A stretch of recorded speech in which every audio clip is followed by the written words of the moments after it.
When my quiet farm started attracting unwanted HOA attention, I thought it was just another nosy neighbor. But then HOA Karen sent her so-called community patrol to inspect my property, armed with flashlights and fake badges.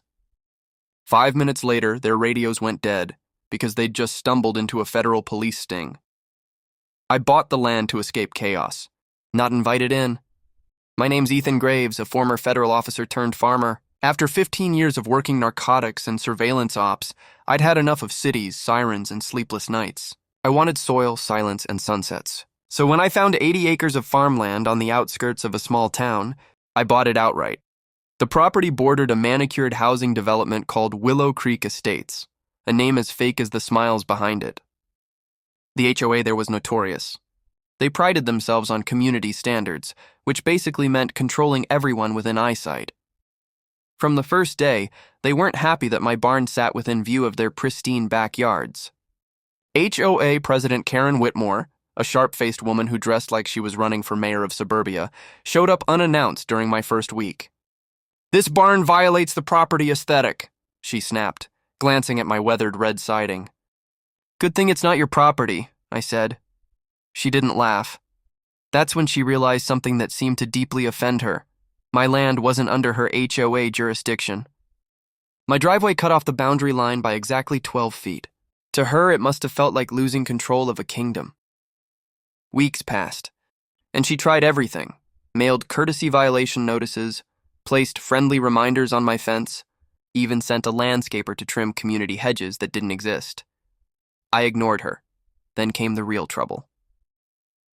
Late one Thursday, a black Jeep with HOA patrol magnets parked outside my gate.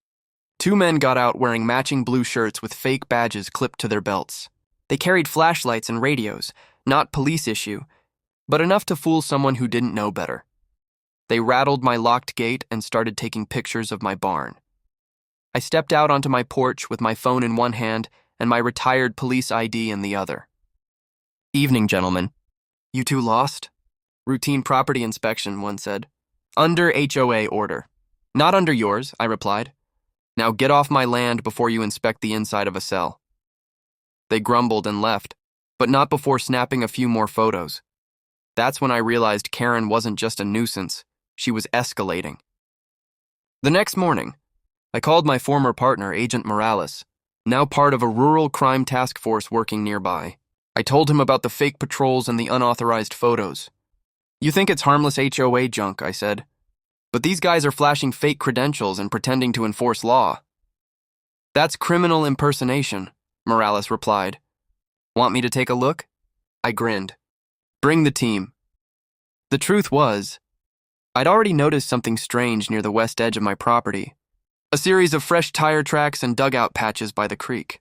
Morales suspected local smugglers might be using the area to stash stolen goods, maybe even run contraband through private land. We'd been quietly setting up cameras and motion sensors around my barn for weeks. The farm was doubling as a covert surveillance base. When Karen's patrol poked around again that weekend, they had no idea they were walking into a live federal operation.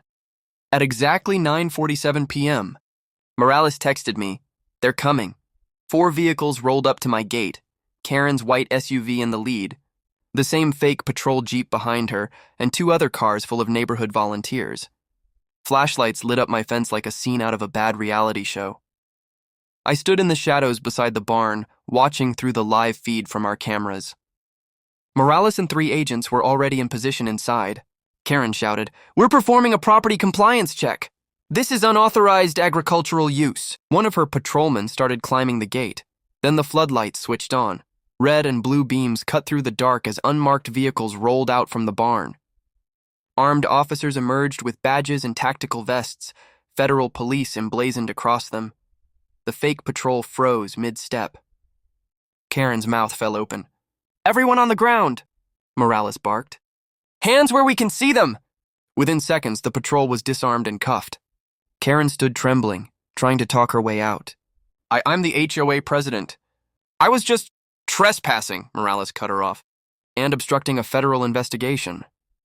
Her SUV still had a clipboard inside listing "targets for enforcement," and my address was circled in red.